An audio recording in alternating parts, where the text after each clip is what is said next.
Ladies and gentlemen, boys and girls, thank you for joining me again today. My name is General Confusion, and this is Ultimate General Civil War. So, I've rebuilt the army as best I can. I am out of recruits once again, and I'm a little depleted. My 1st Division is down to only 4,700 infantry in 1st Corps, and even 2nd and 3rd Divisions are somewhat depleted. So 1st Corps as a whole is down to 15,000 soldiers, still has 60 guns. I've got those artillery units back. 2nd Corps still has 18,000, and 3rd Corps has about 14,500. So overall, my army is down a few thousand from where it was. We're about 45,000 infantry and about 4,500 artillery, plus of course some cavalry. Now there is no more cavalry in 1st Corps. That cavalry unit was destroyed, so I will have to go into the next battle without it. So our next battle here is Prairie Grove. I actually don't know much about this battle, so we're just kind of going to have to go into it and see how it goes. This will be a new and exciting adventure for me. So your army is ordered to probe into the wheat-rich and milder climate Arkansas for a suitable wintering place. Scouts are reporting Yankee troops coming from the north and the east to attack your vanguard at the Borden's wheat field near Prairie Grove.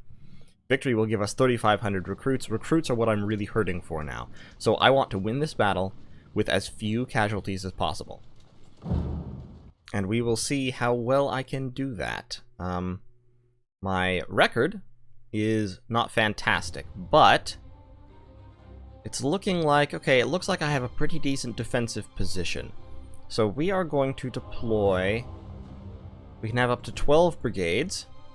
So we could deploy 3rd Corps, actually. 3rd Corps has 12 units, of which 5 are artillery, and then it has 6 infantry as well, and 1 cavalry. Yeah, you know what? Sure, let's deploy 3rd Corps.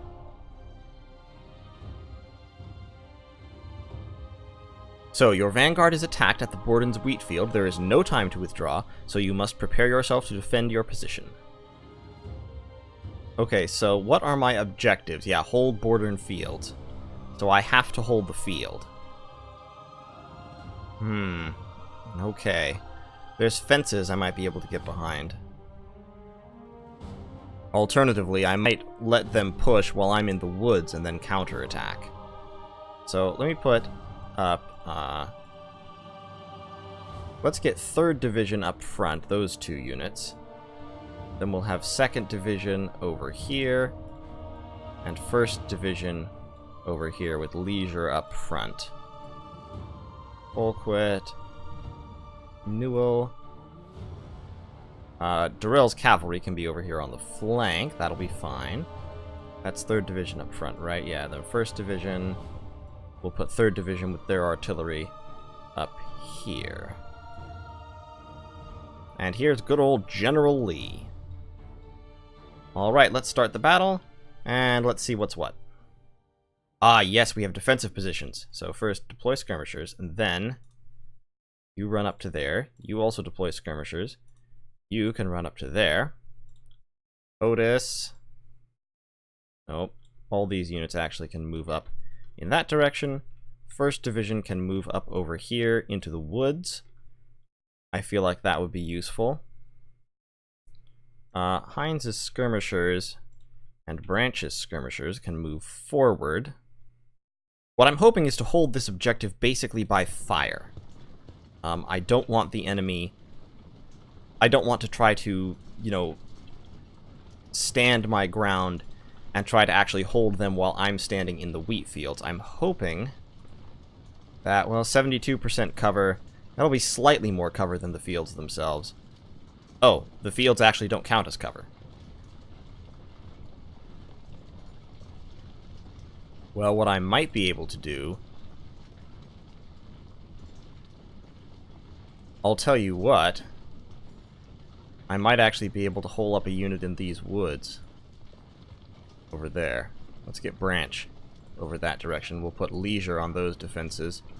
Parker over here in the woods. So we've secured the fields. We'll have Bartlett holding this flank. Otis. So I'm not sure about having Branch up here. I don't know but that he'll end up totally isolated. Alright, we've got some Union cavalry coming in. Darrell, fall back. Parker, move up this way. At the double, if you please. Duchesne. Yep, take that corner position. Okay, so we have Union cavalry coming on all flanks.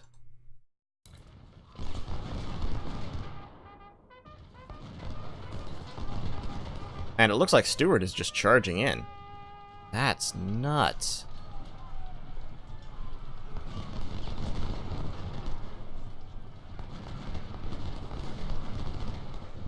Looks like all the cavalry is just charging in, pretty much. Okay. Let's wreck some Union cavalry. Branch. Stop. Stop.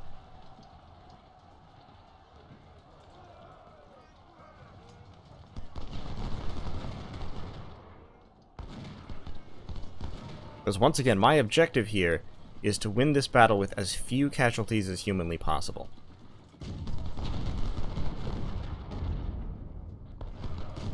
So what I want is basically this. I want these scattered engagements, where I especially want this engagement. I love this engagement. These scattered engagements where basically nothing bad is happening to my troops. I do not want this. This is what I don't want.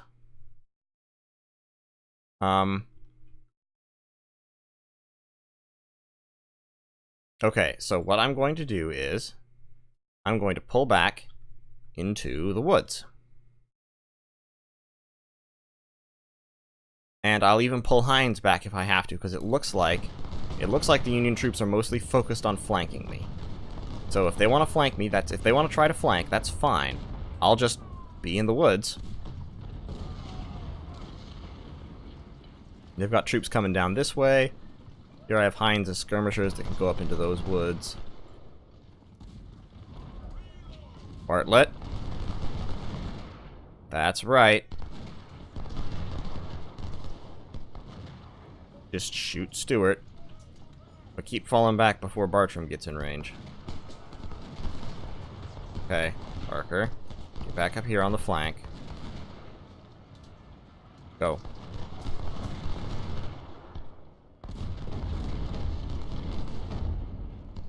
Okay, Hines skirmishers are doing fine.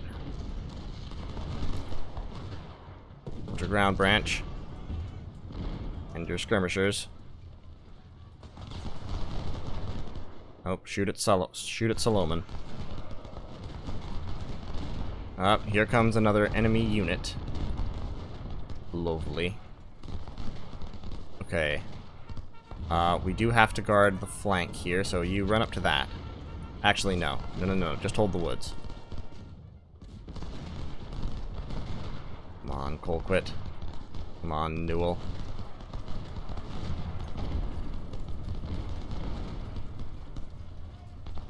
Branch's skirmishers, get out of there. Branch, fire. And fall back.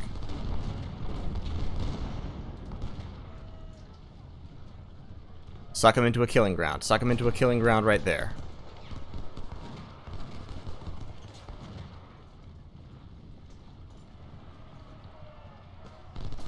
Come on, Branch, you can do it. Get out, Branch. Get out.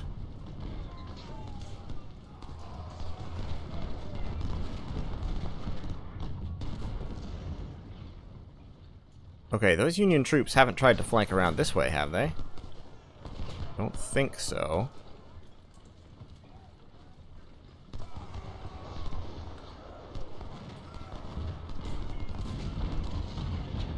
Alright, Bertram is just sort of standing over there. Branch, what are you doing?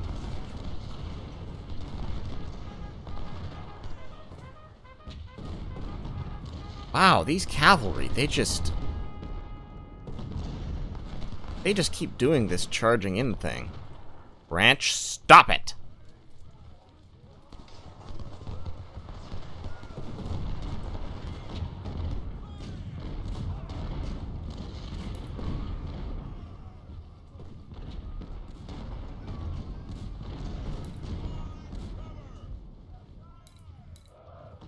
Stop and hold. I think it's because they keep targeting this guy and wanting to, like, attack him. Now, Bertram cannot attack without running into murderous fire, so they're bringing over some reinforcements. You guys rejoin branch. Nobody over on this side.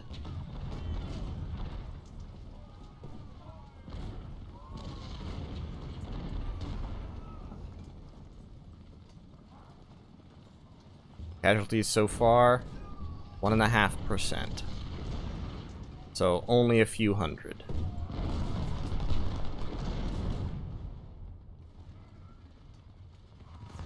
Alright, you get over there. And Duchesne, you back him up.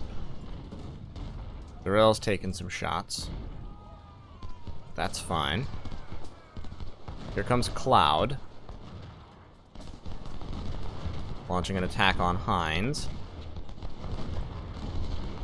I could flank him and drive him off, probably without too much trouble. Bertram is doing nothing. Except getting shot. We've got that artillery unit coming in. I'm going to split off some skirmishers. Put them up in those woods. And Leisure himself... Oh, nope. There's another unit there.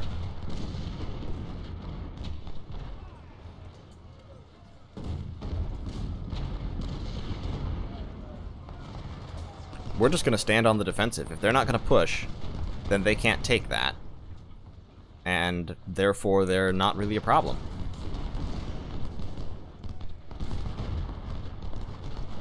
Hines will take casualties over the next hour, but I'm not too worried about it.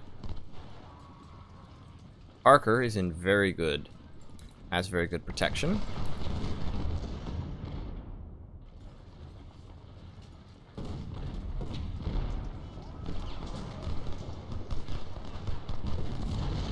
And here comes Veer moving in.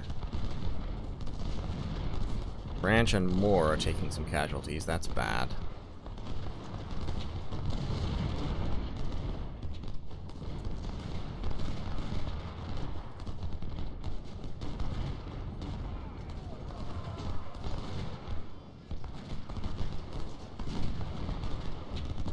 No Branch. Branch, what are you doing?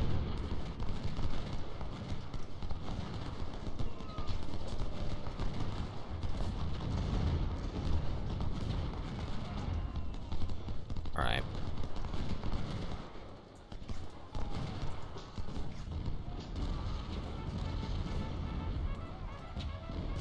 Okay, we've got Veer running away. That's grand. Gonna move my units to try and flank Bertram. Just because I hate Bertram. I don't like him being here on my flank threatening Hines. The cavalry is charging in again. Wow. Oh, holy crap, holy crap, holy crap, holy crap, holy crap, holy crap, holy crap. I did not know those guys were there. No, charge, charge, charge, charge. Get in. Get in there.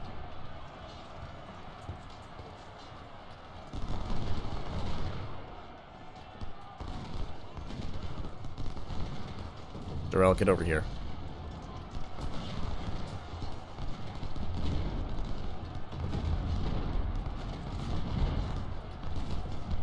Oh, for crying out loud.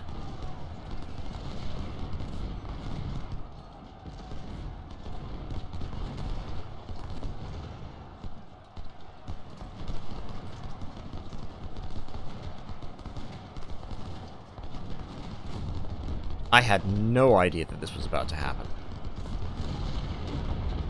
Crap. Bartlett's lost a good 500. Colquitt is losing men and guns. Bartlett's retreating. Alright, you need to charge, Cloud.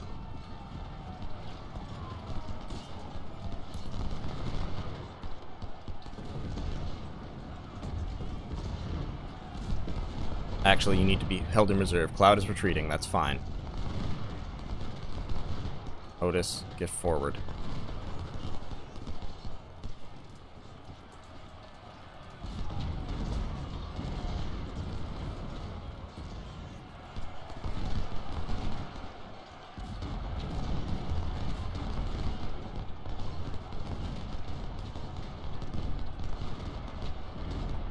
These frickin' charges, man.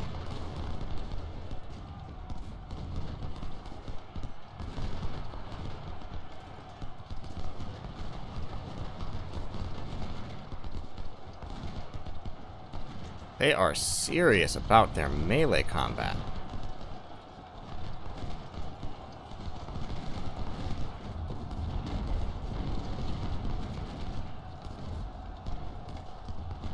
Come on, Jarrell. I know you're not happy, but you can do it.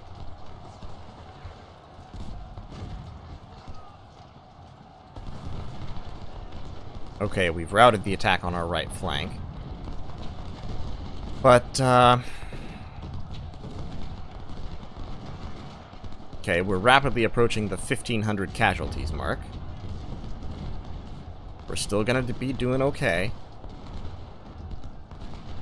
We get 3,500 recruits after all. Shoot a cloud.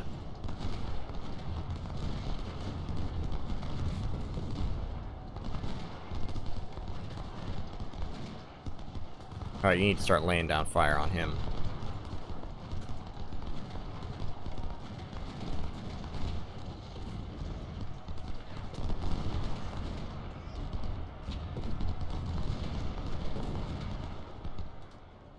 Come on, Branch, fire a volley, fire a volley.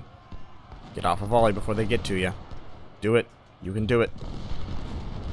Come on, yes! That's the way to do it. Now, Branch, fall back. As rapidly as is possible. Fall back! Here's my cavalry. Can come charging back in to help save the day. Again.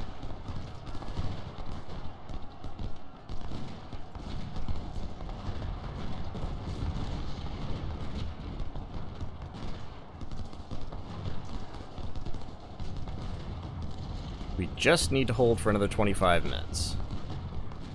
Over on the left, nothing is happening. These guys, why don't they go shoot that artillery in the back? You go shoot that artillery in the front. Leisure has just been potting away at Veer for the whole frickin' battle here.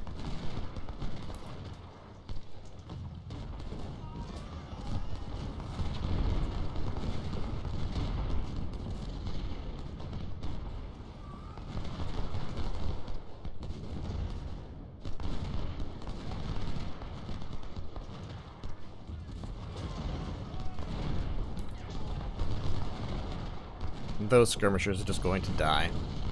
Sadly.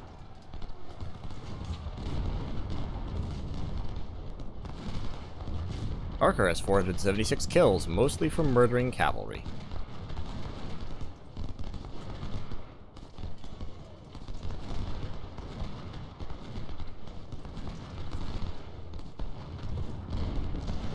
Here comes Solomon for another attack. I don't think it's going to work out for them, though.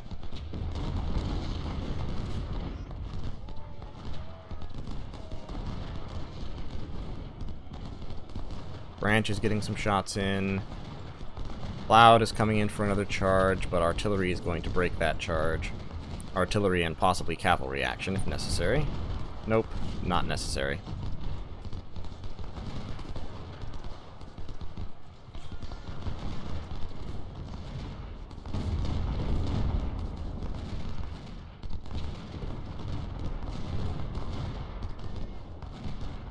These three units right here, Bartlett, Branch, and Hines, they have taken almost all of the casualties that I've suffered in this battle.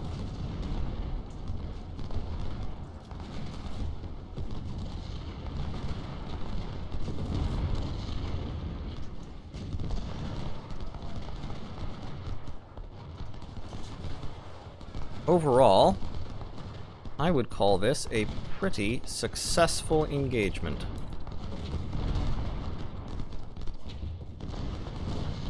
Union units are now beginning to fall back. The attack on my right flank did not work out at all. And we held our defensive position fairly well. Okay, so yeah. I had 14,000 infantry deployed versus his 21,500. I lost Less than 2,000 against his over 5,000. I did lose more guns because I was deploying my guns more aggressively. He only lost 1 because his artillery was way back there and didn't do anything the whole battle. He lost 7 times as many cavalry as I did, though. So, unit-wise, yeah, Hines and Branch both took a pummeling. Oh well. But we lost almost 2,000. We captured 970 palmettos. We rescued 730 Springfields, plus got some more. This army didn't have a whole lot of advanced weaponry, interestingly. Okay, so cool. That battle didn't go badly at all. No additional reward, but we did get a career point. I'm going to put that point into politics, because once again I'm about to go into a grand battle where a politics thing will be useful. So these units I'm just going to leave. These are going to be the veteran units of 3rd Corps, so they'll be fine. Branch I am going to replace with rookies, and I'll give him a colonel. Hines, likewise. Yes, sir. Durrell, we can give horseback riding, which will make him a little faster, and we'll give him some veterans to bring him back up to strength. Polquit, just rookies for you. We do want all of our guns back in action. Okay, Otis and Bartlett, we can also fill out. Yes, sir. The next grand battle is definitely going to require all 3 of my corps, so I want all 3 of them to be, you know, at something like strength. We're going to put my veteran units up to 1,300 or 1,400 each. We can afford it.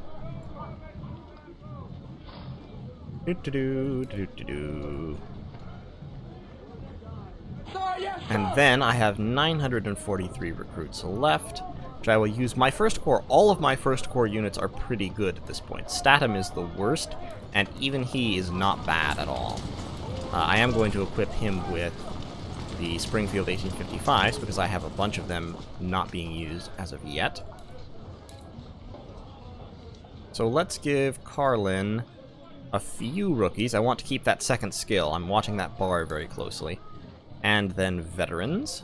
Once again, I have money, especially since I have all these guns, so all I'm paying for is the veterans themselves. Mahoney can get a few more rookies. And then veterans to bring him up to 2,100 or so. And Wilcox looks like it's going to be basically all veterans. And Cabell. Let's just give Cabell... Can't give him any more rookies. Okay. So, 1st Corps is at nearly strength. About 17,000. 2nd Corps. 3rd Corps is now the smallest. So, I only have 143 more recruits. Maybe I'll give 1st Corps a 2nd Artillery Brigade. I've got a lot of 10-pounder ordnance, which is relatively low damage, but pretty long range, and good fire rate and accuracy. So I'll probably just give them an artillery brigade, 5 10-pounder ordnance. It's not the best unit that I could possibly have, but it's about the best that I can do with the guns and everything that I have available. Okay, so I'm going to cut this here because I don't want to go into the next battle without, you know, a lot of time to dedicate to it. So we have these effects. So minus 7% army size because of the Battle of Antietam. At the Battle of Corinth, so we have minus 10% enemy morale because we won Corinth. And because of the Battle of Prairie Grove, we have minus 7% enemy army size as well. So minus 14% enemy army size and minus 10% enemy army morale. So, next time we'll go here into the Battle of Fredericksburg. And Fredericksburg honestly shouldn't be too bad. If this is historical at all, you know, in any way, then Fredericksburg is more or less a turkey shoot for the Confederates, just because the Union Army at Fredericksburg launched a series of frontal assaults, foolishly, I would say, into prepared defensive positions that they really had no chance of breaking, at least in the north. The fighting in the south was a little bit different, and there could be some progress made there, but, you know, we'll see what happens. I don't think that Fredericksburg is going to be too challenging a battle. But anyway, thank you all so much for watching. I really appreciate each and every one of you, my viewers. If you like this video, leave a like, leave a comment if you have anything to say, and consider subscribing to the channel. If you do, then more content like this will be coming your way on the regular. So thank you once again, and I will see you in the next one.